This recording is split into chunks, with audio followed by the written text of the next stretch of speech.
Hai semuanya, kembali lagi di channel YouTube aku, Abi Marta Gita, yang akan memberikan kisah dan cerita yang menarik untuk kalian semua. Jadi tonton terus dan jangan di-skip.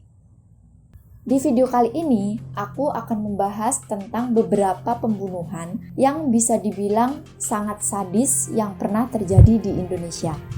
Langsung saja ke kasus yang pertama, yaitu kasus Rian Idam Heriansyah atau yang sering kita kenal sebagai Rian Jombang. Kasus ini berawal dari ditemukannya sebuah mayat yang sudah termutilasi di sebuah koper di Jalan Kebagusan, Jakarta Selatan pada tanggal 12 Juli 2008. Penemuan mayat inilah yang menjadikan Rian ini sebagai tersangka. Mayat tersebut diketahui bernama Heri Santoso yang berusia 30 tahun. Lantaran si Heri ini menyukai Noval, yang Noval adalah kekasih dari Rian. Rian pun akhirnya diselidiki secara intens oleh kepolisian, dan sebenarnya beberapa waktu sebelum penemuan mayat ini, Rian ini tuh sudah mulai dicurigai sama polisi lantaran ada seorang laki-laki yang bernama Ariel. Dia ini menghilang setelah dia ini pergi ke Surabaya bersama Rian. Polisi pun mulai menyelidiki kembali kasus hilangnya Ariel ini dengan memulai penyelidikan mereka di Surabaya, tapi mereka ini tidak mendapatkan hasil apapun. Akhirnya Rian pun mengaku kalau dia dan Ariel ini pergi ke Coban Rondo di Batu Malang, Jawa Timur, dan mereka ini berpisah. Setelah itu, penyidik pun langsung terbang ke Malang, tapi mereka sama sekali tidak menemukan jejaknya.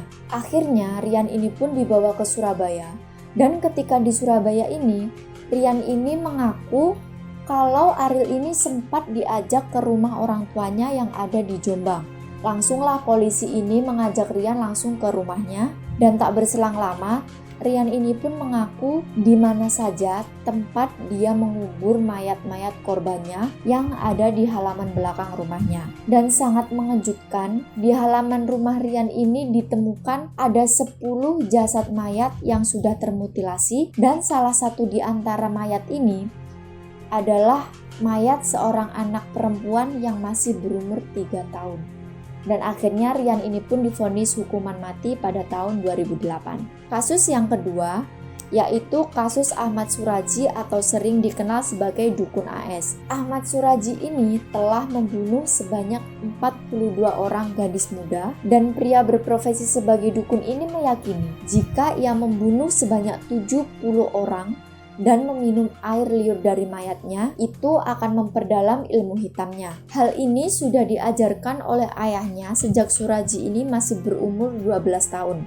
Diketahui jika ia memulai aksinya ini dari tahun 1986 sampai 1997. Polisi pun menemukan korban-korban dari Suraji ini di sekitaran perkebunan tebu.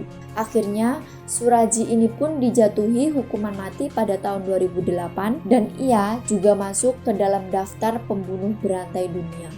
Lanjut ke kasus yang ketiga, yaitu kasus dari Babeh Bekuni. Pria berusia 54 tahun ini ditangkap pada tahun 2010 dengan tuduhan pembunuhan berantai dan juga kekerasan seksual pada anak laki-laki di bawah umur. Kejadian ini terungkap setelah ada orang tua yang melaporkan ke polisi atas kehilangan seorang anak, dan keesokan harinya anak ini sudah ditemukan dalam keadaan tewas dan dengan kondisi termutilasi. Saat pemeriksaan, Babeh Bekuni ini mengaku sudah membunuh sebanyak 14 anak laki-laki yang masih di bawah umur. Bahkan, ia ini mengaku senang melakukan pelecehan seksual terhadap anak-anak hingga melakukan hubungan seks dengan mayat-mayat tersebut. Babeh Bekuni ini diyakini memiliki trauma masa kecil yang membuatnya ingin melampiaskan untuk membunuh anak-anak jalanan. Akhirnya, Babeh Bekuni ini dijatuhi hukuman mati oleh Pengadilan Negeri Jakarta Timur.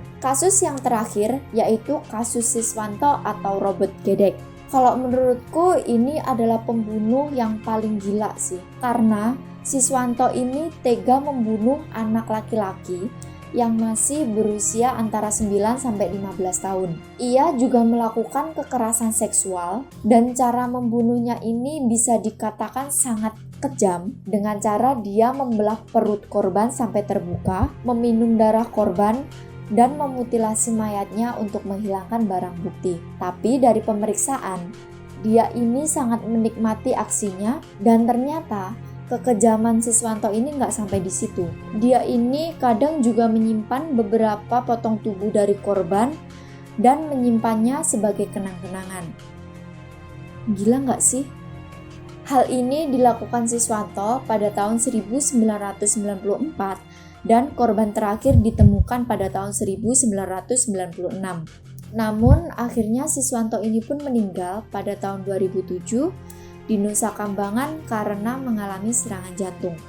Aku benar-benar gak bisa bayangin gimana perasaan korban saat itu ketika mereka ini mengalami detik-detik kematian mereka.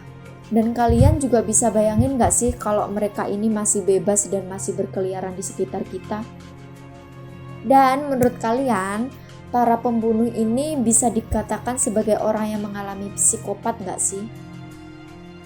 Kalian bisa tulis di kolom komentar. Jadi sekian dulu video dari aku kali ini, semoga kalian terhibur dan sampai jumpa di video aku selanjutnya. Bye-bye!